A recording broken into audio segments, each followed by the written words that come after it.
पापा जी ये देखिए मम्मी जी, ये फिर से बाहर का खाने लग गई। इनको कितना भी समझा लो ना, ये नहीं सुधरेंगी। हमसे झूठ बोल के यहाँ पे वड़ा पाव खा रही है ये। शशि,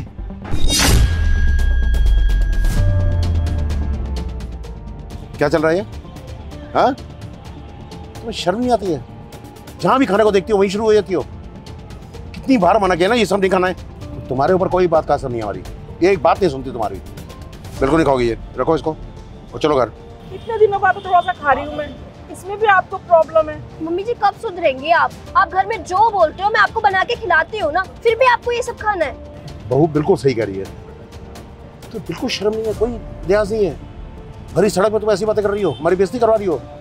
छोड़ो इसको, छोड़ो। कभी तो मुझे चैन से खाने दिया करो, इतना काम कराते हो घर पे, तो खाने दिया करो। आप ये बताओ, आप में थोड़ी सी भी शर्म बाकी है कि नहीं? यहाँ पे इतने लोग देख रहे हैं और आप एक ही खाने में लगी हुई हैं। पहले की बात और थी शशि, समझी? और अब अगर हम बोल रहे हैं ना तो उसकी कोई वजह है। तुम्हें कह दिया कि नहीं खाओगी तो नहीं खाओगी, बस। अभी अभी थोड़ा ले लिया है तो इसको तो खाने दो, ये तो फिनिश करने दो, नहीं तो वेस्ट जाएगा ना ये। वाह वाह, बहाने बिल्कुल तैयार है ना तुम्हारे पास, है ना? तुम्हारे इस बहाने का भी सॉल्यूशन है मेरे पास।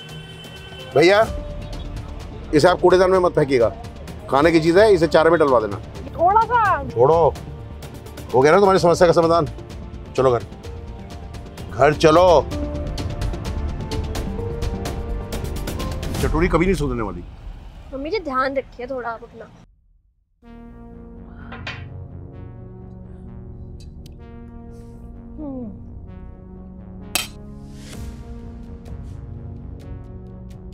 वाह, लाइफ हो तो ऐसी, बस हर टाइम खाना ठूसते रहो, मोबाइल पे लगे रहो, टीवी पे लगे रहो और पसरे रहो। वाह राज रानी जी वाह। ये मुस्कान बेटा, तुमने अपनी सास को नाश्ता लंच नहीं दिया था क्या? वो उनके वो फेवरेट आधा दर्जन भर पराठे दिया था पापा जी, सब दिया था। नाश्ता भी कराया और खाना भी खिलाया इन्हें, और जरूरत से ज्यादा ही खाया इन्होंने मना करने के बावजूद। और पता नहीं ये चाउमीन कब मंगा ली, मुझे तो पता भी नहीं चला। पता होता ना तो मंगाने नहीं देती इनको। आप दोनों मेरे खाने से इतना चिढ़ते क्यों? अभी थोड़ा सी तो खाया है मैंने। थोड़ा? अरे थोड़ा हो तो बात समझ में आती भी है। और हाँ सुनो, ये सब छोड़ा बहुत हो गया, थोड़ा तुम्हारा। मुस्कान लेटर रहो ये सामने से।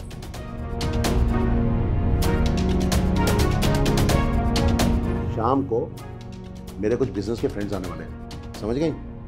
छत इतनी ज्यादा गंदी हुई पड़ी है, चलिए उठिए और पूरी छत साफ कीजिए पूरी तरह से, समझिए आप? पापा जी आप बिल्कुल ठीक कह रहे हो। मम्मी जी आप पूरे दिन बैठ के बस खाते ही रहते हो, काम तो कुछ करते नहीं हो। सारा काम मुझे करना पड़ता है।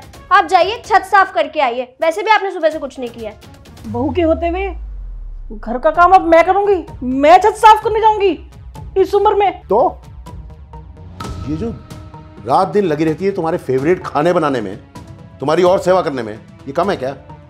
हाँ? चलिए उठिए। बुढ़ापे में बस यही दिन देखने बाकी रह गए थे। जल्दी। माँ, माँ कहाँ हो आप?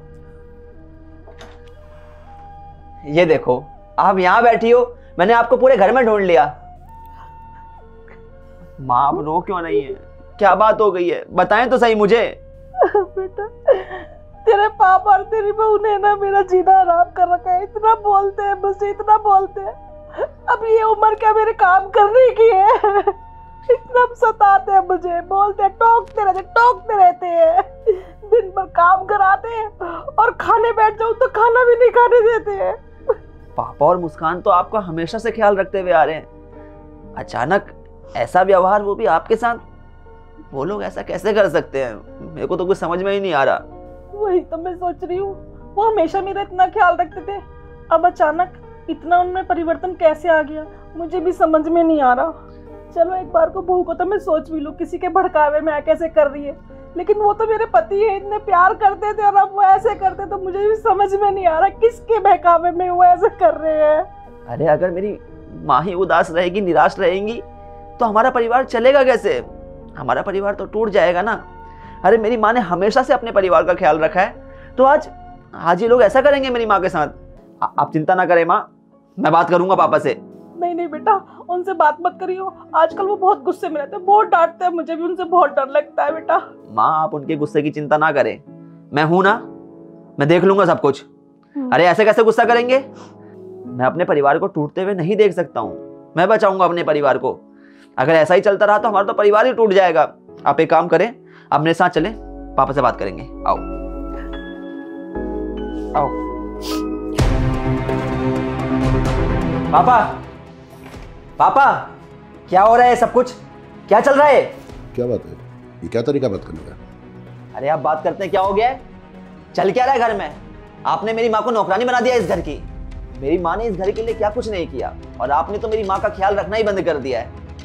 अरे धर्मपत्नी है आपकी, आपके कर्तव्य है कुछ मेरी माँ के प्रति, लेकिन आप अपने कर्तव्यों से भाग रहे हैं। आप अपने कर्तव्यों से तो भाग ही रहे हैं, साथ ही साथ आपने मुस्कान को भी बिगाड़ दिया है। ये कल की आई हुई लड़की अब मेरी माँ को ऑर्डर दे रही है। ये मेरी माँ को ऑर्डर देगी क्या? तो सुनो, मैं बताना नहीं चाहता था तुम्हें। शेखर, तुमने ये सुना होगा कि जिससे हम बहुत ज्यादा प्यार करते हैं उसकी भलाई के लिए कभी कभी हमें सख्ती बरतनी पड़ती है। जैसे तुम, मेरी औलाद। मैं ये तो नहीं है कि पूरी जिंदगी तुमसे लाड प्यार करता रहा, तुम मेरे जिगर के टुकड़े हो, लेकिन फिर भी तुम पे सख्ती तो की जहां तुम गलत जा रहे थे। परसों जब मैं डॉक्टर के पास गया था इनकी रिपोर्ट्स डिस्कस करने के लिए, तो मुझे डॉक्टर ने बताया था कि इनका वजन जो है वो एबनॉर्मली बहुत ज्यादा बढ़ रहा है और दिन पर दिन बढ़ता जा रहा है, जो हमें दिख भी रहा है। नॉर्मली अगर एवरेज में वजन बढ़े तो कुछ बात समझ में आती भी है, लेकिन एबनॉर्मली वजन बढ़ना, और उसकी वजह यह है कि इनमें कुछ बीमारियों ने घर करना शुरू कर दिया। अब मैं इनसे प्यार से समझाता तो मुझे मालूम है ये मानती, लेकिन उस हद तक ना मानती, क्योंकि डॉक्टर ने बोला कि इन्हें एक्शंस अपने वजन कंट्रोल करने के लिए इमीडिएट लेना होगा। तुम्हें मैं टेंशन नहीं देना चाहता था नीचे, ये तुम लोगों की खुशी के लिए हम लोगों ने ये किया है। माफ कर दीजिए मुझको, मैंने आप पर शक किया। वो दरअसल बात क्या है ना, माँ के प्रति बेटे का प्रेम ही ऐसा होता है कि वो भावुक हो जाता है। चिंता हो गई थी, क्योंकि माँ को उदास देखकर भला मैं कहाँ से खुश रह सकता हूँ, इस चक्कर में मैं इतना भूल गया। लेकिन अब मुझे समझ में आ गया कि जो हमारे घर के बड़े होते हैं ये हमारी भलाई के लिए हमेशा सोचते हैं। ये जो भी डिसीजन लेते हैं उसके पीछे कोई ना कोई खास वजह ज़रूर होती है, जैसा कि हमारी फैमिली के केस में है, क्योंकि अनुभव जो होता है बड़ों के पास। बाकी पिताजी माफ़ कर दीजिएगा। आप ना मुझे माफ़ कर दीजिए, मैं आपसे माफ़ी मांग रही हूँ। मुझे पता है आप ना हमेशा मेरे लिए अच्छा ही सोचते हो, लेकिन इस बार आपका रवैया देखकर ना मुझे भी शक होने लगा था, शायद आप किसी के बहकावे में आके ऐसे बोल रहे हैं, क्योंकि आप तो मुझे बहुत प्यार करते ना। प्लीज़ मुझे माफ़ कर दो। आपको माफ़ी नहीं मिलेगी, आपको माफ़ी तब मिलेगी जब आप अगले 1 महीने में अपना वजन कुछ कम, बहुत नहीं तो कुछ कम करके दिखाएंगे। हाँ, वैसे मेरे फायदे की चीज़ें तो मैं जरूर करूंगी। आपने कहा है तो मैं बिल्कुल करूंगी, और आपको भी साथ लेके करूंगी, और इसको भी लेकर। ठीक है? तो सबसे पहले तो आप लोग ये बताएं कि आप लोगों को हमारी इस वीडियो का मैसेज कैसा लगा। कहानी में हमने ये चीज़ देखी, कई बार क्या होता है कि हमारे घर के बड़े हमारे लिए कुछ डिसीजन लेते हैं और हम उन पर शक करने लगते हैं, जबकि देखा जाए तो जो बड़े डिसीजन लेते हैं उसके पीछे कोई ना कोई वजह ज़रूर होती है, जो कि हमारे फ़ायदे के लिए ही होती है। इसलिए कभी भी अपने घर के बड़ों के डिसीजन पर शक ना करें, उनकी बातों को मानें। वीडियो पसंद आई हो, वीडियो का मैसेज पसंद आया तो वीडियो ज़्यादा से ज़्यादा लाइक करें, शेयर करें। मिलते हैं आप सभी लोगों से जल्द एक नई वीडियो में एक नई स्टोरी के साथ।